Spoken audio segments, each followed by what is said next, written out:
Assalamualaikum warahmatullahi wabarakatuh. Bertemu dengan Bapak di pembahasan soal pemantapan persiapan asesmen daerah tingkat sekolah menengah pertama tahap 2 yang kemarin sudah kalian laksanakan pada tanggal 21 Februari 2022 hari Senin. Langsung saja ya anak-anakku. Soal yang pertama, makna kata mental pada teks tersebut adalah. Untuk mencari makna kata mental ini bisa kita lihat di kalimat di depan dan di belakangnya. Di sini ada kata mentalnya di sini. Kemudian di sini ada kata tidak hanya kesehatan fisik saja. Berarti tidak hanya kesehatan fisik saja itu berarti selain kesehatan fisik itu adalah kesehatan mental. Kalau fisik itu tubuh, berarti mental itu adalah batin gitu ya. Jadi mudah untuk soal nomor 1. Ini jawabannya adalah batin. Kenapa bukan A? Karena A itu raga itu fisik, kemudian akhlak itu bukan batin ya, berbeda ya, beda. Jadi akhlak itu lebih ke sifat. Kemudian nomor 2, tujuan penulisan teks tersebut. Kita roll ke bawah supaya mudah dibahas. Ya. Tujuan penulisan teks tersebut adalah untuk mencari tujuan itu kita cari kata kuncinya. Jadi setiap soal, setiap paragraf itu pasti ada kata kunci. Kita baca dulu. Sulit buang air besar bisa menjadi tanda saluran pencernaan bekerja kurang baik. Berarti di sini sulit buang air besar itu tanda pencernaan bekerja kurang baik. Itu di kalimat pertama kata kuncinya itu gini ya, ini bekerja kurang baik. Nah ini kata kuncinya, ini bekerja kurang baik ini. Nah itu kata kunci kalimat pertama. Kemudian hal itu disebabkan oleh banyak faktor sehingga terjadi gangguan pada pencernaan.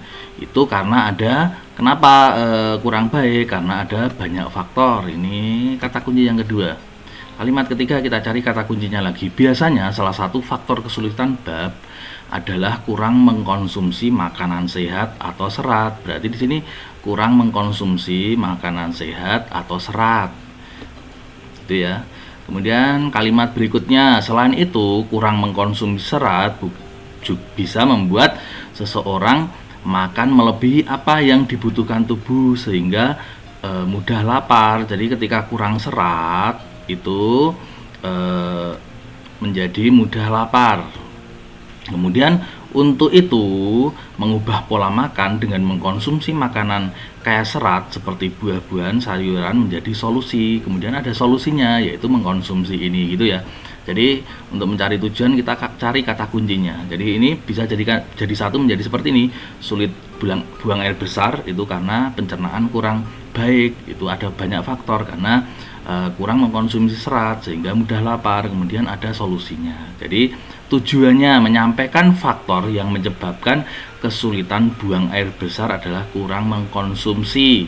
Itu kan tadi cuma salah satu dari banyak faktor, kemudian ada solusinya. Jadi bukan menyampaikan faktor yang menyebabkan ini. Jadi jawaban A salah.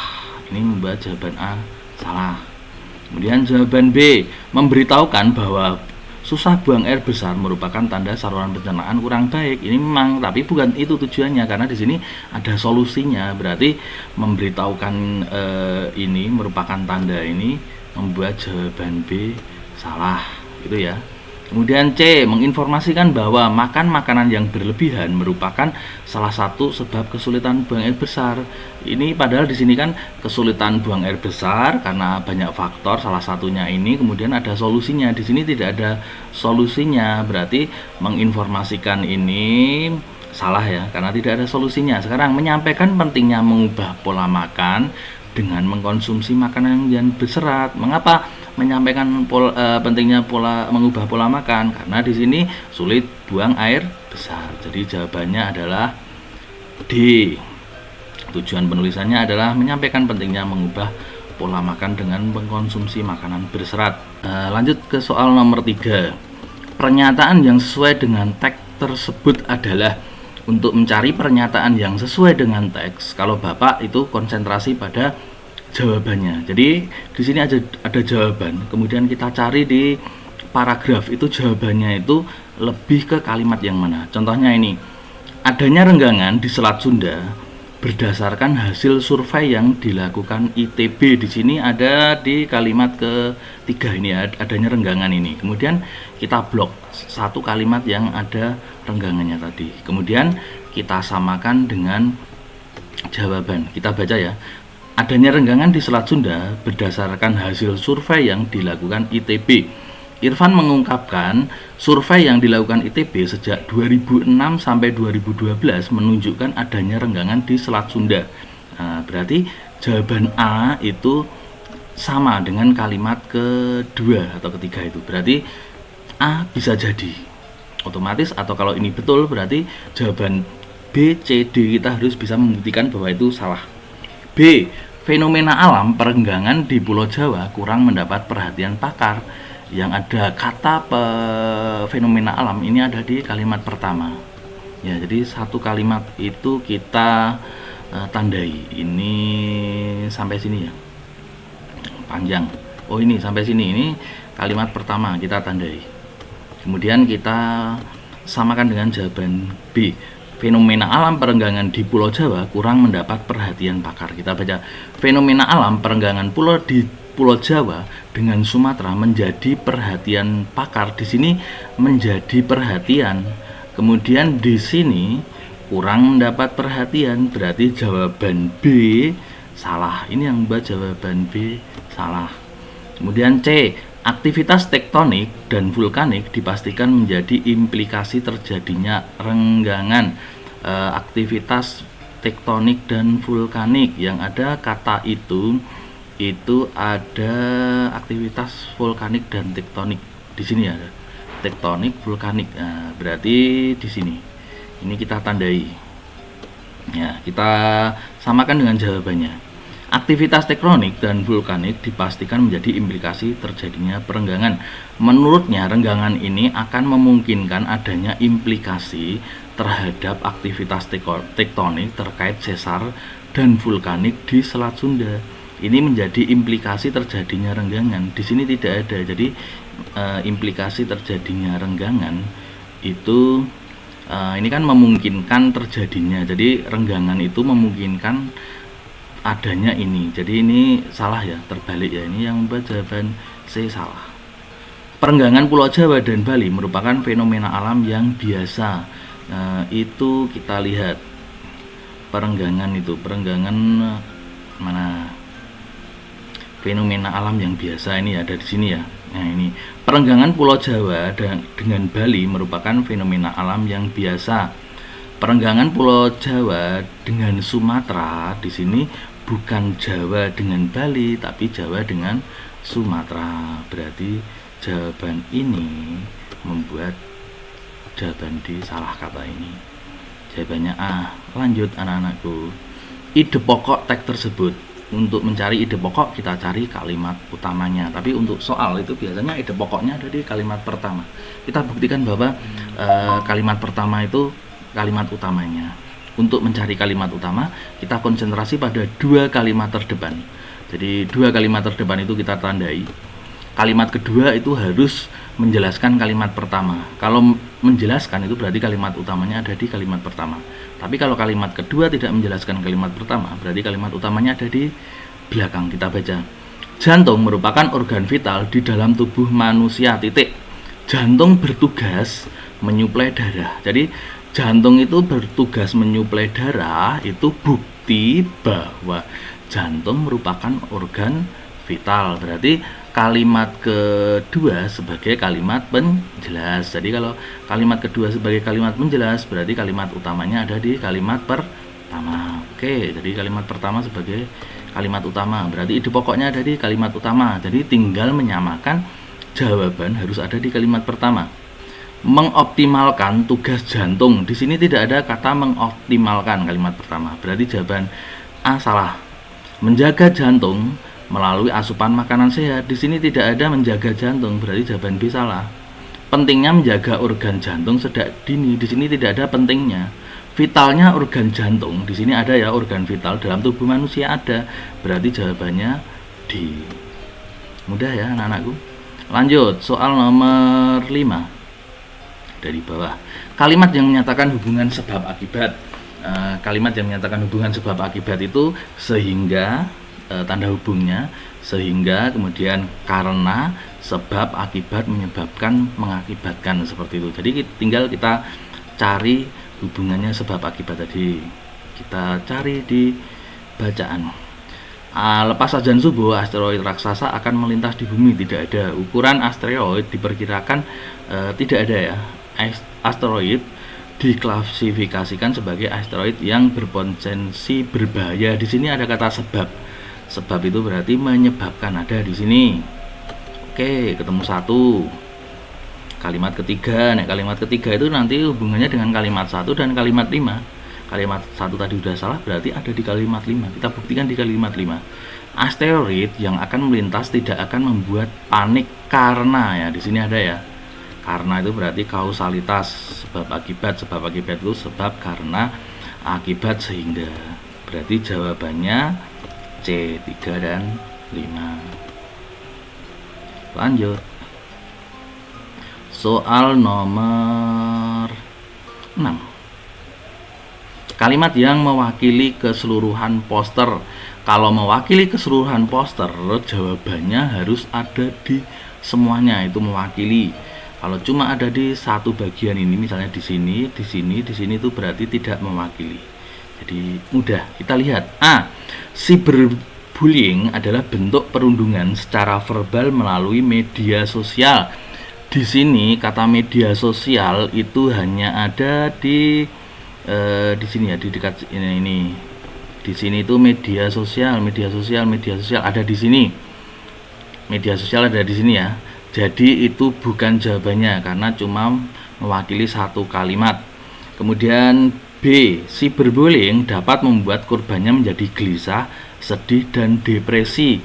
Ini hanya ada kata sedih, itu ada di depresi, itu ada di sini. Berarti itu bukan mewakili keseluruhan. Yang mewakili keseluruhan harus ada di semuanya. C, pencegahan cyberbullying dapat dilakukan dengan mengenali ciri-cirinya. Di sini kan kenali cyberbullying dan cara pencegahannya. Berarti jawaban C itu ada di semua bacaan. Mengenali ciri-cirinya, apa ciri-cirinya? Ini itu ciri-cirinya. Berarti jawabannya apa? Anak-anakku, C. Mudah kan? D, pencegahan cyberbullying wajib dilakukan anak-anak sejak dini. Itu hanya ada di sini. Berarti bukan jawabannya, hanya mewakili satu kalimat. Lanjut. Situasi yang kemungkinan muncul. Jadi situasi yang kemungkinan muncul itu dari sebuah peristiwa itu mengakibatkan peristiwa selanjutnya. Jadi ada peristiwa ini mengakibatkan peristiwa selanjutnya. Kita baca. Satuan Lalu Lintas Satlantas Polres Cilegon menyiapkan sejumlah rekayasa lalu lintas menuju kawasan wisata Anyer hingga Cilangka. Kita cari kata kuncinya dulu. Ini ya, Polres Cilegon itu kata kuncinya. Itu menyiapkan rekayasa lalu lintas menuju Anyer. Ini ya, menyiapkan rekayasa lalu lintas. Ya, ini menyiapkan rekayasa lalu lintas. Ini kata kunci kalimat pertama. Kita baca kalimat kedua. Mana? Ini ya. Jika terjadi lonjakan wisata, aturan ganjil genap akan diberlakukan. Rekayasanya apa? Aturan ganjil genap. Jadi rekayasanya ini kata kunci kalimat kedua. Kita cari per kalimat. Kalimat ketiga. Jika ada lonjakan tetap diberlakukan ganjil genap dan pengalihan arus. Jadi jika ada lonjakan, ini kata kuncinya juga. Ada lonjakan, ada ganjil genap, tambah pengalihan arus. Nah, itu. Jadi Polres Cilegon menyiapkan rekayasa lalu lintas, aturannya ganjil genap. Jika ada lonjakan, diberlakukan aturan ganjil genap dan pengalihan arus. Dari peristiwa itu timbul dari situasi ini timbul apa? Kita lihat. Wisatawan atau pengunjung akan memilih berlibur di rumah atau tempat wisata lain. Bisa? Ya, mereka tidak mau ke Anyer karena apa? Ganjil genap. Kalau mobilnya itu pas genap, padahal itu ganjil, berarti tidak ada ke sana. Berarti mereka cenderung untuk memilih berlibur di rumah atau tempat wisata lain. Berarti ini bisa jadi. Dua, rekayasa lalu lintas yang dilakukan Polres Cilegon tidak akan mendapat dukungan dari wisatawan. Enggak ya? Enggak, karena itu mengaturan, memang harus ada. Jalur yang digunakan sebagai pengalihan arus akan mengalami peningkatan kepadatan lalu lintas. Jadi jalur yang ada pengalihan arus ini otomatis mengalami kepadatan. Berarti betul ya? Betul. Karena gara-gara dialihkan ke situ menjadi padat. Berarti jawabannya 1 dan 3. Ketemu ya udah ya. Wisatawan tidak akan terpengaruh dengan rekayasa tersebut karena sudah sering dilakukan. Nggak gitu. Jawabannya berarti B. Nomor 8, ringkasan teks tersebut. Nah, untuk mencari ringkasan itu sangat mudah. Kalau ada 2 paragraf itu berarti ada di kalimat pertama paragraf pertama, kemudian ada di kalimat pertama paragraf kedua. Jadi kalimat lainnya itu kita abaikan. Untuk mencarinya kalau Bapak mudahnya gini, kita cari di 3 kalimat pertama. Perubahan iklim dunia. Di sini tidak ada perubahan iklim, terjadinya perubahan iklim ya. Ini berarti ada ya terjadinya perubahan iklim. Bisa. Berarti ini bisa ya. Kemudian yang ini 3 kata terakhir. Efek gas rumah kaca. Di sini tidak ada efek gas rumah kaca di kalimat pertama paragraf kedua. Berarti jawaban A salah. Gitu, mudahnya gitu. Kemudian B, pemanfaatan energi nuklir. Jadi kita ambil 3 kata di depan, 3 kata di belakang. 3 kata di depan itu kalimat pertama paragraf pertama, 3 kata di belakang itu kalimat pertama paragraf kedua. Pemanfaatan energi nuklir. Pemanfaatan energi nuklir ada di kalimat pertama paragraf pertama. Kemudian 3 kata terakhir, antara sumber energi lainnya. Di sini merupakan energi tertinggi di antara sumber energi lainnya. Ada ya, sumber energi lainnya ada. Berarti jawaban B bisa jadi karena ada di kalimat pertama paragraf pertama dan kalimat pertama paragraf kedua. Maaf ya, jadi mouse-nya ini susah. B, pemanfaatan energi nuklir. Pemanfaatan energi nuklir ada di kalimat pertama paragraf pertama. Kemudian yang ini, kalimat ini pro dan kontra. Di sini tidak ada pro dan kontra di kalimat pertama paragraf kedua. Berarti jawaban C salah. Jawaban D, nuklir merupakan energi. Di sini tidak ada nuklir merupakan energi, tidak ada ya. Berarti jawaban D langsung salah. Jadi sangat mudah untuk mencari ringkasan. Nomor 9, simpulan teks tersebut. Nah, kalau Bapak untuk mencari simpulan itu jawabannya harus mewakili minimal 2 kalimat atau lebih. Kalau Bapak mencarinya seperti itu. Kemudian kita cari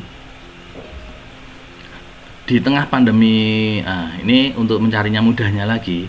Tadi kan jawabannya minimal ada di 2 kalimat atau lebih. Kemudian kalimat pertama ini kan gagasan utama. Gagasan utama itu pasti ada di situ itu ada kata kuncinya di situ. Di sini tetap melakukan perayaan, gitu ya. Tahun baru Imlek tetap dilaksanakan. Tetap dilaksanakan itu berarti ada perayaannya. Secara sederhana di situ ini. Secara sederhana ada di kalimat kedua ini ada. Ini secara sederhana. Jadi melakukan itu berarti kan tetap dilaksanakan. Kemudian secara sederhana ini ada di sini. Dari situ sudah mewakili lebih dari 1 kalimat. Kemudian pada masa pandemi COVID-19 merupakan suatu keputusan yang bijak. Di situ keputusan yang bijak meskipun tidak menghilangkan sisi pemanfaatan dan esensi perayaan pembagian angpau. Berarti ini merupakan keputusan yang bijak ada ya. Berarti ini lebih dari 1 kalimat. Berarti jawabannya adalah A itu jawabannya. B, pertunjukan barongsai merupakan kekasan perayaan warga Tionghoa dalam memeriahkan perayaan tahun baru. Ini cuma ada di kalimat ketiga, berarti bukan jawabannya karena minimal harus ada di beberapa kalimat. Warga Tionghoa tetap melaksanakan perayaan ulang tahun baru Imlek meskipun masih masa pandemi. Di sini cuma ada di kalimat ini, berarti bukan lagi ya. Jawabannya adalah A. 10 kalimat yang merupakan fakta. Ya, diginikan saja bisa. Untuk mencari kalimat yang merupakan fakta atau opini itu paling enak tetap dicari yang fakta. Fakta itu pasti ada data, ada tanggal, hari, angka, itu pasti fakta. Kita cari yang ada datanya, yang ada angka. Ini ada ya di sini angka. Kenapa angka itu fakta? Karena bisa ngomong 1463, bisa ngomong 18.000, ini itu berdasarkan apa? Data. Berarti kalimat ketiga fakta. Berarti pilihannya tinggal 2 atau 4. Kita cari yang ada angkanya lagi. Kita cari. Gerakan ini merupakan inisiatif dari Kementerian BUMN melalui Bank Rakyat Indonesia, Telkom, Bank Mandiri bersama Kemendikbud. Jadi gerakan Indonesia Digital itu merupakan inisiatif. Memang itu inisiatifnya, ada buktinya. Karena ini menarik ini kan ada pamfletnya, berarti ini fakta. Nomor 2 ini fakta ya, ada datanya karena memang ada buktinya. Berarti jawabannya 2 dan 3. Terus kenapa jawaban 1 dan 4 itu opini, Pak? Kita lihat. Kalau opini itu berarti ada kata-kata yang relatif. Relatif itu tiap orang bisa menilai berbeda. Contohnya ini. Contohnya manis. Manis itu kan menurut Bapak manis, gadis itu belum tentu menurut kamu manis. Berarti itu kan relatif, berarti opini. Contohnya ini menguat. Menguat itu menurut Bapak menguat, tapi menurut kalian tidak menguat. Masa seperti itu menguat ya? Ini kan relatif ya. Berarti ini opini. Kemudian kalimat keempat juga pasti ada. Menyampaikan bahwa masa depan adalah milik mereka yang mempunyai visi besar untuk masa nanti dan menyiapkan sejak dini. Menyampaikan bahwa masa depan adalah milik mereka yang mempunyai visi besar ya. Visi besar ini kan, besar itu kan relatif. Menurut Bapak itu besar, tapi menurut kalian belum tentu itu besar, berarti relatif. Ini opini. Jawabannya 2 dan 3.